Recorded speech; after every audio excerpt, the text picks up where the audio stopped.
తెలంగాణ రాష్ట్రంలో ఓటర్ల జాబితా ప్రత్యేక సమగ్ర సవరణ ఎస్ఐఆర్లో భాగంగా అత్యంత కీలకమైన ఓటర్ల ఇంటింటి సర్వే ప్రక్రియ నేటి నుంచి అధికారికంగా ప్రారంభమైంది. రాష్ట్ర ఎన్నికల సంఘం ఆదేశాల మేరకు బూత్ లెవెల్ అధికారులు ప్రతి ఇంటికి రాబోతున్నారు.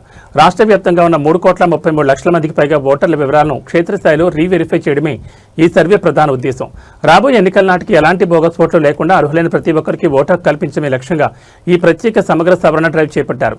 ఈ సర్వే ప్రక్రియలో భాగంగా బూత్ లెవెల్ అధికారులు మీ ఇంటికి వచ్చి రాష్ట్రంలోని మొత్తం 3,33,26,448 మంది ఓటర్లకు ప్రత్యేక ఎన్యూమరేషన్ పత్రాలను అందజేస్తారు.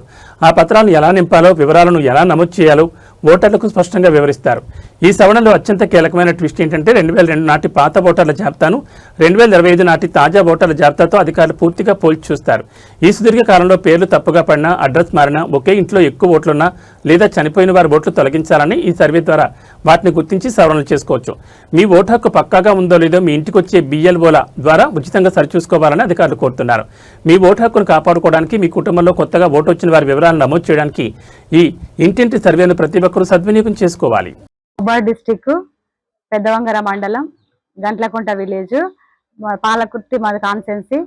ఈరోజు ఇంటింటి సర్వే ఎస్ఐఆర్ ఇంటింటి సర్వే మొదలు పెట్టాము, స్టార్ట్ అయింది. దాంట్లో భాగంగానే ఇప్పుడు వీళ్ళకి ఎన్యుమరేషన్ ఫామ్ కూడా ఇవ్వడం జరుగుతూ ఉంది. ప్రజల నుండి కూడా మాకు మంచిగా సహకరిస్తున్నారు. దాంట్లో భాగంగా ఏంటంటే ఇంకా కొంత తెలిసి వాళ్ళకి తెలియజెప్పినాము, కానీ కొంతమందికి అర్థం కావడం లేదు. అంటే 40 సంవత్సరాల పైబడిన వాళ్ళు వాళ్ళ సంబంధించిన పాస్పోర్ట్, వాళ్ళ ప్రూఫ్స్ ఎన్యుమరేషన్ ఫామ్ కు నింపి ఇవ్వాలి. 40 సంవత్సరాలు అంటే 1987 కంటే ముందు పుట్టిన వాళ్ళది అవసరం లేదు. 1987 కంటే తర్వాత పుట్టిన వాళ్ళు మాత్రము, డిసెంబర్ 2 తర్వాత పుట్టిన వాళ్ళు మాత్రం వాళ్ళ సొంత ప్రూఫ్స్ ఇవ్వాల్సి ఉంటది. ఇంకా ఈ ఊరు కోడలైనట్లు ఉంటే వాళ్ళ సంబంధిత అక్కడ ఉన్న కాన్స్టెన్సీ, వాళ్ళ అమ్మ వాళ్ళ కాన్స్టెన్సీ నంబరు, వాళ్ళ పార్ట్ నెంబరు, దాంట్లో భాగంగా అక్కడ ఉన్న వాళ్ళ తల్లి లేదా తండ్రి ప్రూఫ్స్ కూడా సబ్మిట్ చేయాల్సి ఉంటది. దాని మీద కూడా మేము చెప్పుకుంటూ తిరుగుతున్నాము. ప్రజలు కూడా చాలా చక్కగా సహకరిస్తున్నారు.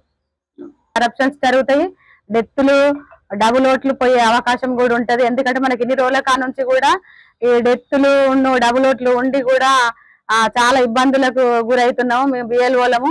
ఎందుకంటే పదే మేము రాసిస్తున్నా కూడా అవి డిలేట్ కావడం లేదు.